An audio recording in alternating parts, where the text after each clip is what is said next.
नमस्कार दोस्तों भारत को एक बड़ी सफलता हासिल हुई है अंतरिक्ष में। क्या है कि जो इन ऑर्बिट स्पाइंग कैपेबिलिटी है वो भारत के पास आ गई है। आप देख सकते हो खबर, India gains in orbit spying capability can now snoop on enemy satellite. ये है क्या चीज, मतलब ये इन ऑर्बिट स्पाइंग कैपेबिलिटी का मतलब क्या होता है, भारत क्यों अचीव करना चाहता था और कौन से देश हैं जिनके पास ये कैपेबिलिटी है, वो सब कुछ मैं आपको बताऊंगा। चलिए आगे बढ़ते हैं, लेकिन उससे पहले आप सबको बता दूं, आप में से जो भी लोग यूपीएससी की तैयारी कर रहे हैं 2027 के लिए, अगर आप प्रिपेयर करना चाहते हो जहां पर प्रीलिम्स मेंस इंटरव्यू सब कुछ की तैयारी कराई जाती है, ये प्रतिज्ञा बैच आप ले सकते हैं। या फिर अगर आप इस साल 2026 में प्रीलिम्स का एग्जाम देंगे तो उसका जो क्रैश कोर्स है वो आप अवेल कर सकते हो।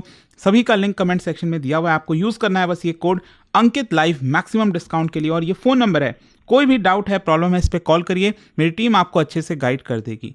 चलिए शुरुआत करते हैं। देखिए सबसे पहले देखते हैं कि भारत ने अचीव क्या किया है। बेसिकली क्या है ना, भारत ने ये डेमोन्स्ट्रेट किया है कि यहां पर हमारे पास कैपेबिलिटी है कि अंतरिक्ष में कोई भी सैटेलाइट हो हम उसको ट्रैक कर सकते हैं, फॉलो कर सकते हैं और उसका इमेज ले सकते हैं। मतलब जैसे कि फॉर एग्जांपल मान लीजिए ये पृथ्वी है, इसके ऊपर आप सब जानते हैं बहुत सारे सैटेलाइट्स हैं, राइट।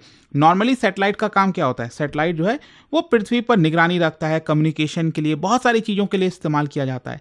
लेकिन यहाँ पर जो सैटेलाइट है वो क्या करेगा, जो हम लॉन्च करेंगे वो दूसरे सैटेलाइट पर नज़र रख सकेगा। देखिए जो जंग है फ्यूचर में, स्पेशली अगर आप देखोगे तो वो सिर्फ लैंड, एयर या फिर समुद्र में नहीं लड़ा जाएगा, यहां पर स्पेस में भी एक अलग जंग चलेगी। क्योंकि स्पेस में अगर आपके पास कैपेबिलिटी है, अगर आपके पास सैटेलाइट्स हैं तो उसके माध्यम से आप एनिमी कंट्री के ऊपर नजर रख सकते हो। फॉर एग्जांपल अभी हम ऑपरेशन सिंदूर के बारे में बात करें तो यहां पर भारत ने कैसे प्रूफ दिया, इतने सारे जो हमने प्रूफ दिए कि हमने यहाँ पर जो ब्रह्मोस है या फिर जो भी मिसाइल्स हमने दागे उनके रनवे के ऊपर, जितनी भी चीज़ें वो हमने प्रूफ के साथ दिया एक एक चीज़, राइट। तो यहाँ पर वो हमारे पास सैटेलाइट्स है, उसकी वजह से हो पाया। अब मान लीजिए कोई दूसरे कंट्री का सैटेलाइट है, भारत चाहता है कि उसको हम ख़त्म कर सकें, तो उसके लिए हमारे पास एक कैपेबिलिटी आनी चाहिए कि हम उसको ट्रैक कर पा रहे हैं कि नहीं। और ये देखिए बहुत मुश्किल होता है। सुनने में तो आपको शायद लग रहा होगा कि अरे क्यों नहीं पॉसिबल है, यहाँ पर अंतरिक्ष में तो है हमारी सैटेलाइट, लेकिन ये बहुत ज़्यादा डिफिकल्ट होता है। और ये जो कैपेबिलिटी मिलती है ना, इसको इन ऑर्बिट सर्वेलेंस या फिर इन ऑर्बिट इमेजिंग कहते हैं।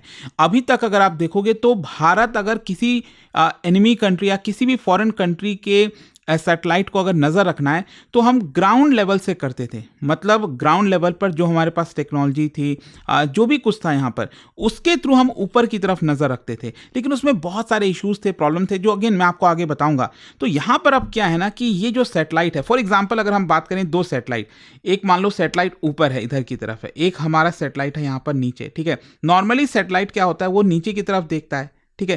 लेकिन अब हमारे पास कैपेबिलिटी आ गई है कि हमारी जो सैटेलाइट है वो आगे, बाएं, दाएं, पीछे या फिर ऊपर की तरफ, मान लो ये सैटेलाइट है तो इसके ऊपर नज़र रख सकेगी। तो ये बहुत इंपॉर्टेंट चीज़ हो जाता है। And let me tell you one thing, आप में से कई लोगों को लग रहा होगा कि ये इसरो ने करके दिखाया, नहीं, ये जो कारनामा है ये भारत की एक प्राइवेट कंपनी ने किया है। किसने किया है?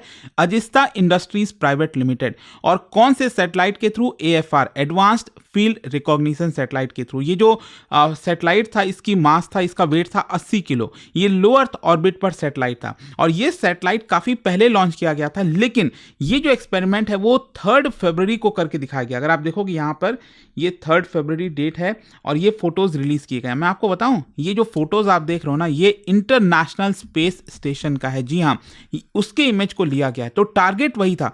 टारगेट मतलब ऐसा नहीं है कि हमने उसको खत्म कर दिया, उड़ा दिया, ऐसा नहीं।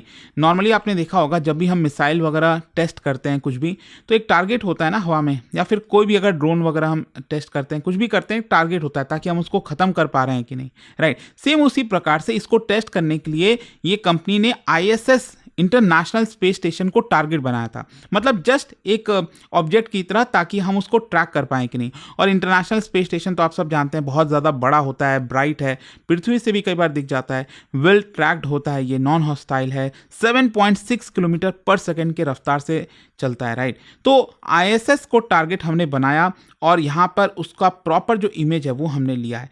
So if you can track an image international space station, मतलब आपके पास वो कोड जो टेक्नोलॉजी है वो यहाँ पर आ गई है। अच्छा, ये क्वेश्चन आपके मन में आ रहा होगा कि ये कितना डिफिकल्ट है। बहुत ज़्यादा, क्योंकि आप एक तरह से समझिए, इंटरनेशनल स्पेस स्टेशन और इंडियन सैटेलाइट जो दोनों हैं, मतलब भारत की सैटेलाइट और हमें किसी और को ऑब्जेक्ट को ट्रैक करना है, तो दोनों आप सोचो कितना 27,000 किलोमीटर पर आवर की रफ्तार से चल रहे हैं, दोनों अलग अलग ऑर्बिट में। हमारी सैटेलाइट मान लो नीचे है और जो ऊपर फॉरेन कंट्री की सैटेलाइट है वो ऊपर है, तो दोनों डिफरेंट ऑर्बिट पर हैं और कॉन्स्टेंटली अपना जो रिलेटिव पोजीशन है वो चेंज कर रहे हैं। मतलब दोनों के बीच में मान लो गैप मैं कह रहा हूँ 50 किलोमीटर हो गया, अचानक से कभी 75 हो गया, कभी 10 किलोमीटर हो गया, समझ में आ रहा है। तो वो रिलेटिव पोजीशन लगातार चेंज हो रहा है और इस तरह की चीज़ को ट्रैक करना, स्पेशली उसका इमेज ले पाना बहुत डिफिकल्ट है। मैं अगर आपको एक कंपैरिजन बताऊं तो जैसे एक फाइटर जेट से दूसरे फाइटर जेट का इमेज ट्रैक कर लेना, उससे भी ज़्यादा डिफिकल्ट है ये,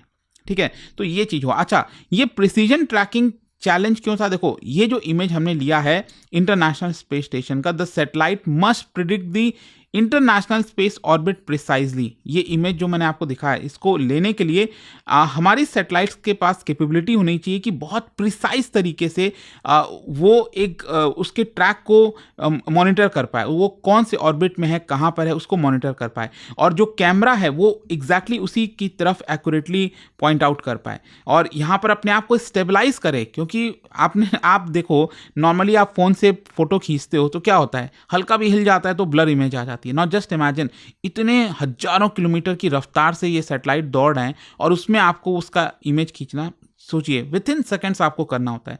तो अगर छोटा भी एरर हुआ ना तो आप पूरी तरह से उसको मिस कर दोगे। अच्छा, ये टेक्नोलॉजी कैसे पॉसिबल हो पाया मैं आपको बताता हूं। सबसे पहला है ऑटोनॉमस ट्रैकिंग एल्गोरिदम।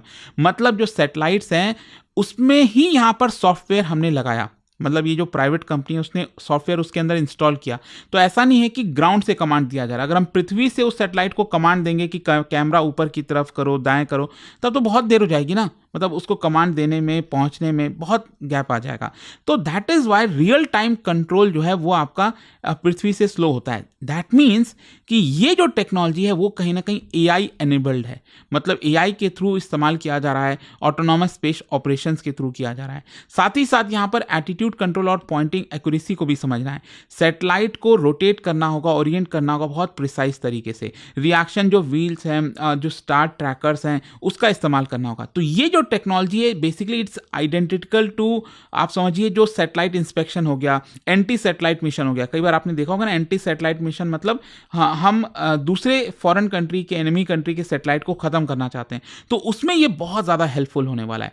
फिर इसके अलावा इलेक्ट्रो ऑप्टिकल इमेजिंग पेलोड, मतलब यहाँ पर अगर हम बात करें कि जो रेजोल्यूशन निकल कर आया वो कितना मीटर का, जैसे हम कहते हैं ना कि ऊपर सैटेलाइट है तो पृथ्वी के कितने करीब जो है वो रेजोल्यूशन कितना है उसका इमेज जो लिया गया है। सेम उसी प्रकार से हमने जो इंटरनेशनल स्पेस स्टेशन का इमेज लिया उसका रेजोल्यूशन करीब 2.2 मीटर अचीव हुआ है और 15 यूजेबल फ्रेम्स कैप्चर किए गए। इमेज का डिस्टेंस अगर मैं आपको बताऊं तो 300 किलोमीटर से 245 किलोमीटर के बीच का था। जो कंपनी है अजिस्ता, उन्होंने बताया कि फ्यूचर में अगर हम कोशिश करेंगे तो 25 सेंटीमीटर का रेजोल्यूशन हम मिल सकता है, which is military grade clarity. मतलब एकदम बहुत ज़्यादा क्लियर पिक्चर हम और भी ले पाएंगे। अच्छा, इसको स्पाइंग कैपेबिलिटी क्यों बोला जा रहा है? देखिए, इसकी वजह से हमारे पास SSA का चीज़ें आ जाएंगी, स्पेस सिचुएशनल अवेयरनेस। इसका मतलब होता है कि हम किसी भी सैटेलाइट को, और it's not just about satellite, किसी भी ऑब्जेक्ट को, मतलब जो पृथ्वी के चक्कर काट रही है, जो ऑर्बिट में है पृथ्वी के, हम उस तरह के किसी भी ऑब्जेक्ट को डिटेक्ट कर सकते हैं, ट्रैक कर सकते हैं, आइडेंटिफाई कर सकते हैं, उसको कैरेक्टर निकाल सकते हैं, मतलब जो भी अर्थ के ऑर्बिट में है। अच्छा, ये किस चीज़ में यूज़ किया जा सकता है? एक तो ऑब्वियस सी बात है सैटेलाइट ट्रैकिंग, दूसरे सैटेलाइट को हम ट्रैक कर रहे हैं, एनिमी सैटेलाइट है कहाँ पर है, चाइना क्या अपने सैटेलाइट का इस्तेमाल कर रहा है भारत पर निगरानी करने पर, तो वो हम देख सकते हैं ना यहाँ से कि हाँ देखो ये चाइना जो है इस तरह की अपनी सैटेलाइट्स का इस्तेमाल कर रहा है। बिहेवियर कैसा है, सैटेलाइट किधर मुड़ रहा है, क्या कर रहा है, उसके बिहेवियर को एनालाइज करना। इंटेंट असेसमेंट क्या है, वो सैटेलाइट क्या स्पाइंग कर रहा है हमारे ऊपर, जैमिंग कर रहा है, वो इंटेंट जान पाएंगे। और प्रोटेक्शन, मतलब यहाँ पर कोलिजन वगैरह ना हो, इस तरह की चीज़ें ना हो, उसका भी इस्तेमाल किया जा सकता है अच्छी चीज़ों में भी। अच्छा, ये मैटर क्यों करता है इतना? देखो, मॉडर्न वॉरफेयर जैसा मैंने बताया, मतलब आज के डेट में जो वॉरफेयर है वो सैटेलाइट्स पर बहुत ज़्यादा निर्भर है, क्योंकि उसमें आपको नेविगेशन चाहिए, मिसाइल गाइडेंस चाहिए, battlefield communication, surveillance, nuclear command and control. तो अगर सैटेलाइट्स अगर हम ब्लाइंड कर देंगे, अगर मान लो चाइना के जितने भी सैटेलाइट्स हैं उसको हमने खत्म कर दिया, तो वो लोग क्या कर सकते हैं फिर? मतलब वो उनकी आर्मी क्रिपल हो जाएगी, क्योंकि सब कुछ आप सैटेलाइट के ऊपर डिपेंडेंट हो गए हो। स्पेस एक नया वॉर फाइटिंग डोमेन निकल कर आया है। भारत ने इनफैक्ट आप देखोगे ऑफिशियली रिकॉग्नाइज किया है स्पेस को कि ये 4th डोमेन ऑफ वॉरफेयर है। लैंड, सी, एयर तो था ही, अब स्पेस भी है। और ये कैपेबिलिटी हमारे बाकी चीज़ों को सपोर्ट करती है, जैसे defensive, counter space, deterrence, strategic awareness में। अच्छा, ये भारत के लार्जर जो स्ट्रैटेजी है स्पेस को लेकर, उसमें कैसे फिट बैठता है मैं आपको बताता हूं। भारत के पास ऑलरेडी ग्राउंड बेस्ड जो रडार सिस्टम है वो है, ऑप्टिकल टेलीस्कोप्स है, डेडिकेटेड डिफेंस स्पेस एजेंसीज हैं। लेकिन मैंने आपको बताया ना, ग्राउंड से उसको ट्रैक करना किसी एनिमी के सैटेलाइट को बहुत मुश्किल होता है, क्योंकि वेदर खराब है, मान लो बहुत बारिश आ गई, बहुत चीज़ें हो गई, लाइन ऑफ साइट कंस्ट्रेन होता है, लिमिटेड ट्रैकिंग एंगल्स होते हैं, तो बहुत मुश्किल होता है। तो स्पेस बेस्ड जो स्पेस सर्विलेंस है वो इन सारे प्रॉब्लम्स को हटा देता है। अच्छा, यहां पर एक और चीज आपके मन में आएगा कि प्राइवेट सेक्टर का इन्वॉल्वमेंट कितना बड़ा डील है इसके अंदर। देखो क्या है ना कि इसरो इसके अंदर था नहीं शामिल। ये दिखाता है कि भारत की जो प्राइवेट स्पेस इकोसिस्टम है वो कितना मैच्योर हो रही है। यहाँ पर गवर्नमेंट के ऊपर जो बर्डन है वो कम होगा, इनोवेशन साइकिल ज़्यादा होगा, ड्यूअल यूज़ का डेवलपमेंट हो रहा है, और भारत कहीं ना कहीं यूएस स्टाइल जो स्पेस कॉम्प्लेक्स है उसकी तरफ आगे बढ़ रहा है।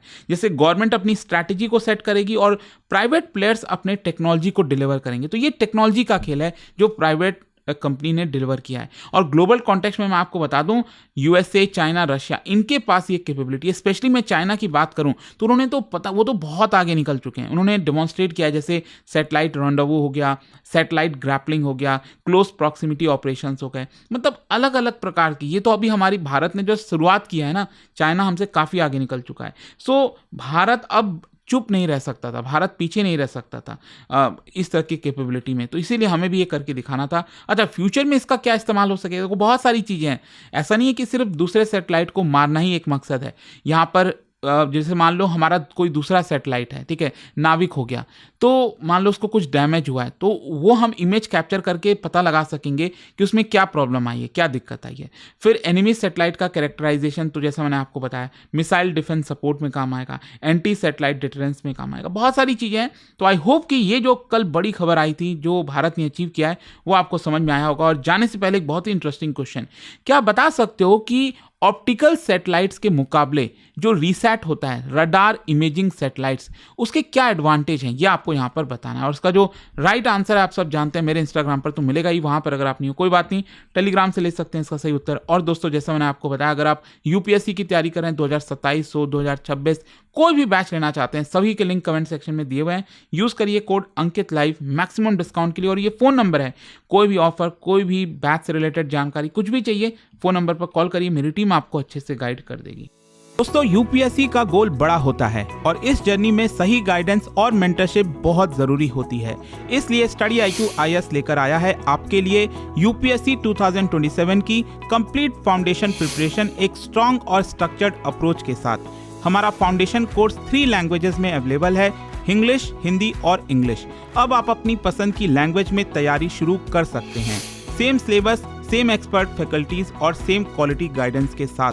इस कोर्स में आपको मिलेगा टॉप फैकल्टीज का एक्सपर्ट गाइडेंस, प्रीलिम्स से इंटरव्यू तक complete coverage, daily live evening classes, structured notes, previous year questions and test series. साथ में मिलता है dedicated mentorship throughout the journey. Seats limited है और अगर आपका टारगेट यूपीएससी 2027 है तो यह बिल्कुल सही वक्त है शुरुआत करने का।